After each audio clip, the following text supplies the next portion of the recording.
여러분 혹시 거울을 보면서 이런 생각을 해보신 적은 있으신가요? 맨날 나만 자꾸 피곤해 보이지? 왜 눈이 이렇게 작아져 보이지? 나이가 들수록 이렇게 뭔가 좀 무거워지는 느낌이 있는 것 같아 라고요. 이런 고민들 너무나 흔한 고민들이죠. 하지만 걱정하지 마시고요. 오늘 이런 고민들을 해결할 수 있는 눈이 수술에 대해서 자세히 알아보도록 하겠습니다. 자, 그럼 시작해 볼게요. 저는 러블리한 성형외과 원장 김석입니다. 첫 번째 이제 눈썹과 거상에 대해서 설명을 드리면, 이마 눈썹의 하방에 절개를 해서 나의 검은 동자를 가리고 있는 피부를 제거를 해서 가리고 있던 피부가 위로 딸려 올라가도록 하는 이런 수술이 되겠습니다. 이마 거상 수술은 이마를 이제 올린다의 의미가 되겠는데, 이마 거상은 눈썹이 올라가도록 하는 수술이 되겠고요. 상안검 수술은 대부분 이제 무쌍인 경우에 쌍꺼풀을 만들면서 터진 피부를 제거를 하는 경우가 되겠죠.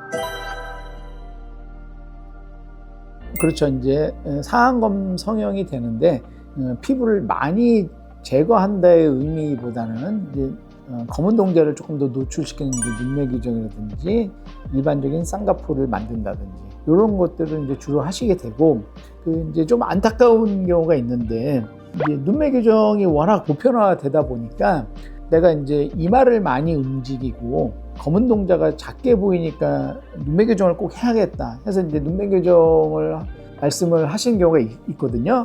근데 실제로 눈매 교정을 했을 때 나타나는 결과에 대해서는 조금 이제 생각이 이제 조금 거기까지 미치지 못하는 경우도 있으세요.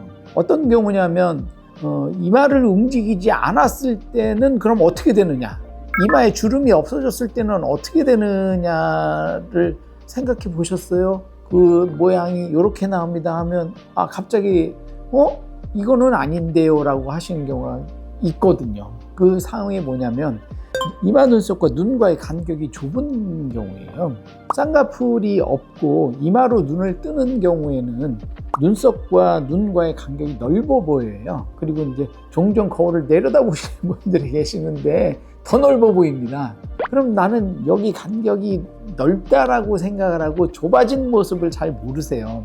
그래서 실제로 쌍꺼풀 모양을 잡아드리면 이마는 내려오게 되고 아래에서 위로 눈은 커지고, 그렇게 되면 이마 눈썹과 눈과의 간격이 내가 알고 있던 간격보다 한 3분의 1쯤으로 줄어드는 경우가 있거든요. 그러면은 눈 자체는 커 보일는지는 모르겠지만 눈썹과 눈과의 간격이 좁은 경우 종종 답답해 보이거나 눈꺼풀이 뭉쳐지게 돼서 두툼해 보이는 경우가 생깁니다. 그런 경우에 어쩔 수 없이 이마 거상 얘기가 나올 수밖에 없죠. 제가 한번 소개를 시켜드려보면, 한 50대 남성 환자분이 오셨어요. 직장에서는 좀 피곤해 보인다, 뭐 이런 소리를 들었는데 수술에는 오히려 젊어졌다, 이런 얘기를 듣고 이제 자신감도 많이 올라갔다, 이제 이런 말씀을 하셨는데요. 눈꼬리를 가리는 피부가 생기면 눈이 좀 처져 보이게 되는 경우가 많이 있죠. 그래서 이제 이런 것들이 너무 많이 처지기 전에 좀 이런 것에 대한 교정을 하시면 인상 변화를 적게 하면서 젊은 모습을 좀 찾으실 수 있어요.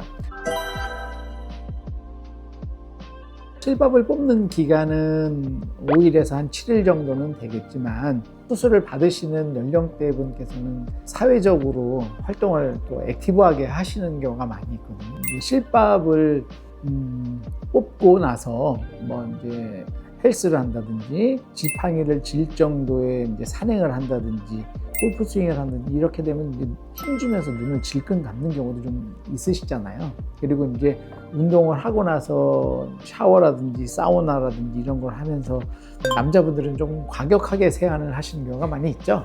그래서 이제 상처 부위 좀 좋지는 않을 수가 있거든요. 그래서 이제 뭐 안전하게 생각하신다 그러면 한 달 정도쯤 생각하시고, 좀 빠르거나 뭐 이러면은 2주?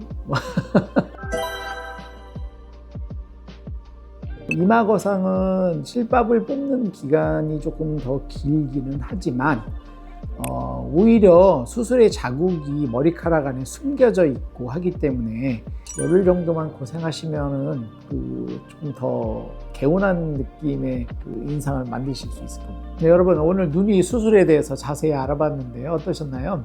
눈썹 화거사, 이마 가사, 상안검 수술. 이런 수술들은 단순히 외모를 바꾸는 것이 아니라 여러분의 인상을 밝게 하고 생기 있게 만들어주는 효과가 있습니다. 하지만 또 꼭 기억하셔야 될 게 수술은 신중하게 결정을 하셔야 되겠고요. 본인에게 어떠한 수술이 필요한지 궁금하시다면 반드시 이제 전문의와 상담을 받아보시기 바랍니다. 러블리한 성형외과에서는 언제나 여러분의 건강과 아름다움을 위해서 최선을 다하고 있습니다.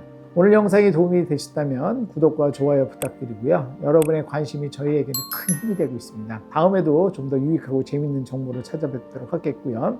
건강하고 행복한 하루 되세요. 지금까지 러블리한 성형외과 원장 김윤석이었습니다. 감사합니다.